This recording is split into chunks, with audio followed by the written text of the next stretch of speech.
혹시 여러분에게 어려움을 말하는 지체한테 내가 기도해줄게 라고 말한 적 있었나요? 어쩌면 그분이 기대했던 말은 기도해줄게가 아니라 입금해줄게는 아니었을까요?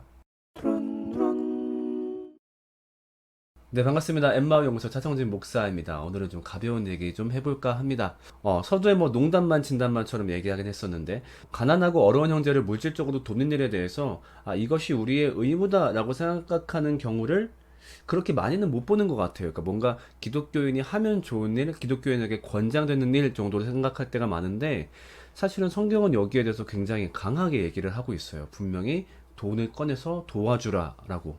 뭐 야고보서 2장 15절, 만약 형제나 자매가 헐벗고 일용할 양식이 없는데 너희 중에 누구든지 그에게 이르되 평안히 가라, 더웁게 하라, 배부르게 하라 하며 그 몸에 쓸 것을 주지 아니하면 무슨 이익이 있으리요. 굉장히 단적으로 말을 하고 있죠.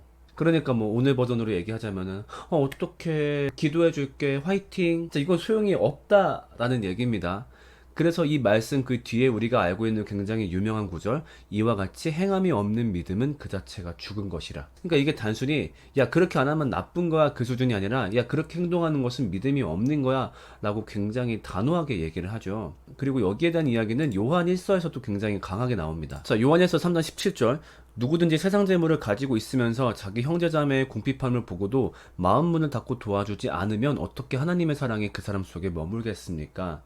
네, 그런 사람은 그 안에 하나님의 사랑이 없다는 얘기겠죠. 정말로 세게 얘기한다면 그런 사람의 삶에는 구원이 없다고 봐도 무방하다, 이런 얘기로도 볼 수 있을 것 같아요. 그러니까 이거를 좀 우리가 알고 있는 익숙한 신앙의 형태와 결합해서 얘기를 해본다고 한다면, 구원받은 백성은 마땅히 내 이웃을 위해서 돈을 꺼낼 수 있어야 하며 그것은 우리의 선택이 아닌 의무이다 라고 성경은 말하고 있는 것 같아요.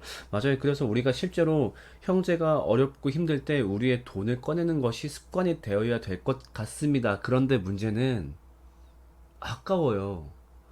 근데 실제로 정말 내 이웃한테 돈을 톡톡 내줄 수 있으면 좋을 텐데, 뭐 일단 우리 중에 대부분이 넉넉하지 않은 것도 있어요. 근데 우리가 어렵다라고 해서 진짜 막 1, 2만 원, 5만 원 그런 정도도 못 줄 사람들은 아니죠. 근데 사실 그 돈을 딱 주는 마음가짐을 갖기가 쉽지 않은 것 같아요. 그러니까 특히나 저는 제가 물질 욕심이 없다라고 생각을 했었거든요. 근데 그거 있어요. 아마 이걸 보시는 분들 중에서 미혼 총각이신 분들 대부분 그렇게 생각을 할 거예요. 나는 돈 욕심이 없어. 결혼한 순간 달라집니다. 네.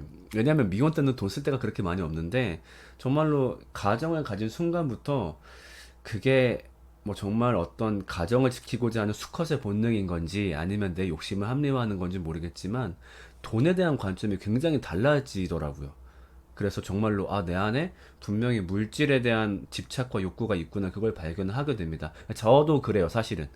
그렇다 보니까 정말로 누구를 도와주는 일에 대해서 엄청나게 망설이게 되더라고요. 그런데 최근 저에게 일어난 변화입니다. 뭐 당사자가 이 영상을 보면 알 수도 있을 테니까 약간은 뭐 각색해서 얘기를 해볼게요. 그러니까 어떤 지인분이 자영업자이신데 코로나 때문에 굉장히 어려운 상황이세요. 그래서 제가 그분께 20만 원을 그냥 드렸어요. 네, 그리고 또 제가 굉장히 존경하는 목사님네 가정이 있는데, 그 가정이 자녀가 이제 아픈 자녀가 있어가지고 정말 굉장히 쪼들리게 사는 그런 가정이에요. 근데 거기 마지가 이제 좀 나이가 있는데, 좀 그 친구가 한 번도 자기가 원하는 것을 못 가져봤을 것 같아가지고 제가 그 친구한테 무려 플스4를 선물로 주었어요. 근데 그걸 사주면서 정말 어떤 대가도 바라지 않았고 사주기로 결심하는데 별로 어렵지가 않았어요. 이게 어떻게 가능했을까요? 네, 그건 바로 이웃사랑 통장 때문이었습니다. 이웃사랑 통장은 뭐냐면요, 뭐 별거 아니에요. 진짜 통장을 하나 개설한 다음에 이 통장에 있는 액수는 오로지 이웃사랑에게만 쓰겠다라고 다짐을 하는 거예요. 그 다음에 내 월급 통장에서 매달 정기적으로 얼마씩을 크지 않은 돈을 이렇게 이체를 시키는 거죠. 그 다음에 아예 이 통장은 그냥 내 거 아님 이러고 사는 거예요. 거의 막 그 존재를 잊어버릴 정도로. 자, 그렇게 하고 나면은 진짜로 마음이 편해져요. 왜냐면은 어차피 여기 쌓여있는 돈 뭐 10만 원 쌓여있든 50만 원 쌓여있든 내 돈 아니거든요. 그러니까 누군가한테 이 돈을 주는 게 굉장히 쉬운 거예요. 그러니까 뭐 이런 상황에서 만약에 어떤 사람이 어렵다라는 걸 알게 되었다? 그냥 그 통장을 비우는 거죠. 내 월급은 안 건드려. 나 솔직히 이건 못 주겠어. 이건 내 거야. 건들지 마. 하지만 그 통장에 있는 돈은 내 돈이 아니니까 그거를 주는 게 별로 어렵지 않더라고요. 그러니까 참 진짜 이게 신기한 게 어찌 보면 별거 없잖아요. 어차피 내 돈 나눈 거고 뭐 똑같은 건데. 근데 참 재밌죠. 누군가 어려울 때 내 생활비 중에서 뗀다라고 하면 그게 쉽지가 않은 것 같아요. 왜냐면은 그 사람의 삶의 플랜이 이미 그 남은 액수에 맞춰서 짜져 있기 때문에 아마 그래서 좀 주기 힘든 것도 있어요. 그런데 애초에 떼버리면은 그냥 그 남은 돈이 내 돈이니까 여기에 맞춰 살아가거든요. 그리고 거기 있던 돈은 그냥 제 계획에 없던 돈이니까 누구한테 주기도 쉬운 거죠. 네, 그래서 이렇게 이웃사랑 통장을 만들고 나니까 물질적으로 누군가를 돕는 일에 조금 더 적극적이고 실천적으로 행동할 수 있게 되더라고요. 그래서 정말로 추천하고 싶습니다. 뭐 요새는 통장 만들기 간단하죠. 뭐 카카오뱅크로 만들어도 되고 토스로 만들어도 되고 핸드폰으로 이렇게 만들 수 있으니까. 아, 근데 몇 가지 주의사항은 좀 있더라고요. 이 이웃사랑 통장을 취지에 맞게 활용하기 위해서는 첫 번째로 그 통장에 있는 돈은 아무리 급해도 쓰지 말 것. 그러니까 뭐 예를 들면은 조금 쓰고 채워 넣지 이렇게라도 안 해야 되는 것 같아요. 그러니까 그런 식으로 경계가 약간이라도 허물어지게 되면은 이게 나도 모르게 거기 있는 돈은 내가 급할 때 활용할 수 있는 비상금 이렇게 생각을 할 수도 있게 되는 거죠. 근데 그렇게 되면은 그 돈을 누구한테 주기가 쉽지 않겠죠. 그리고 그 다음에 너무 많은 돈이 쌓일 때까지 기다리면 안 되는 것 같아요. 왜냐면 진짜 나중에 액수가 막 100만 원 이렇게 되어버리면은 그 액수에 대한 욕심이 안 생길 수가 없을 것 같아요. 그러니까 너무 큰 돈이 쌓이기 전에 빨리빨리 비우는 것도 방법인 것 같고요. 그 다음에 너무 많은 돈을 이체시키지 말 것. 정말로 내가 욕심 생기지 않고 내가 마음이 힘들지 않을 정도의 액수를 이체시키는 게 정말로 좋은 것 같아요. 그 다음 세 번째로, 네 번째인가? 이 통장에 돈을 활용할 때 정말로 이웃사랑의 목적으로 활용하는 것. 뭐 당연한 거 아니야 하실지 모르겠는데 이게 생각보다 우리가 악하다 보니까 이웃사랑을 빙자해서 내 욕심을 채울 때가 종종 있더라고요.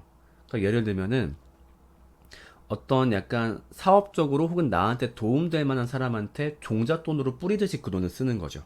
그러니까 내가 저 사람 도와주면 나중에 이렇게 돌아오겠지? 이런 생각을 한다든가 아니면은 좀 감정적인 기대를 하는 거죠. 내가 이렇게 도와줬으니까 나한테 굉장히 고마워하고 뭔가 좀 더 사이가 돈독해지겠지? 그러니까 이런 식의 기대를 갖고 쓰면 그것은 온전한 이웃사랑이 아닌 것 같아요. 그러니까 사실은 저도 아까 제 사례를 굉장히 좋은 듯이 얘기했지만은 저도 조금은 반성하는 부분이 그 도와드렸던 분들 중에서 실제로 뭐 사업적인 연계가 있어가지고 내가 이분에게 잘 보이면 나한테 뭔가 떡고물이 떨어질 것 같은 분도 계셨거든요. 그러니까 저 스스로도 헷갈리는 거예요. 이게 정말로 내가 그분을 도와주고 싶어서 도운 건지 아니면 그분한테 돌아올 무언가를 기대했던 건지 참 이게 헷갈리더라고요. 그래서 정말로 자기 안에 합리화하고 철저하게 싸움을 하셔야 돼요. 그러니까 내가 이웃사랑이라고 쓰는 이 돈이 정말로 내 이득을 위함 혹은 어떤 감정적이라도 내가 뭔가를 받고 싶어 하기 위한 것이 아니라 정말로 이웃사랑이 목적이고 그 대가로 아무것도 바라지 않는지를 수없이 스스로에게 질문한 다음에 그 액수를 활용하는 것이 좋을 것 같아요. 이 생각을 철저하게 하지 않으면 오히려 이웃사랑이라는 형태를 교만, 생색 같은 죄로 바꿀 수도 있다라고 생각이 들거든요. 참 사람이 그렇게 약하죠. 뭐 사실 오늘 이 영상은 나는 평소에 이웃을 잘 돕고 있어. 그리고 나는 내 돈에 대해서 욕심 별로 없어. 이러신 분들은 안 보셔도 돼요. 근데 여기 있는 차 목사는 그런 사람이 아니었어요. 네. 자기 것에 대한 욕심도 많고 누군가에게 베푸기를 인색하게 하는 저 같은 사람에게만 도움이 되는 영상이었습니다. 만약에 이 영상을 보시는 분도 스스로가 그렇다라는 걸 발견하신다면은 이 방법 한번 써보시면 좋겠어요. 이웃사랑 통장을 만들어서 그 돈은 내 것이 아니다 라고 생각을 하는 거죠. 그 다음에 언제라도 어려운 이웃을 만나게 된다면 그 돈을 가볍게 털어줄 수 있는, 그래서 이 모든 일의 목적은 우리가 구원받은 자다운 삶을 사는 것이죠. 그리고 더 나아가서 세상이 우리를 보고 하나님께 영광을 돌릴 수 있도록 하는 것이겠죠. 그것이 바로 우리에게 맡겨진 하나님 나라의 확장이니까요. 네, 좀 오랜만에 가벼운 이야기 하지만 뭐 좀 아주 가볍지만은 또 않은 것 같아요. 네, 이런 이야기로 두런두런 꾸며보았습니다. 우리는 또 다음에 만날게요. 안녕.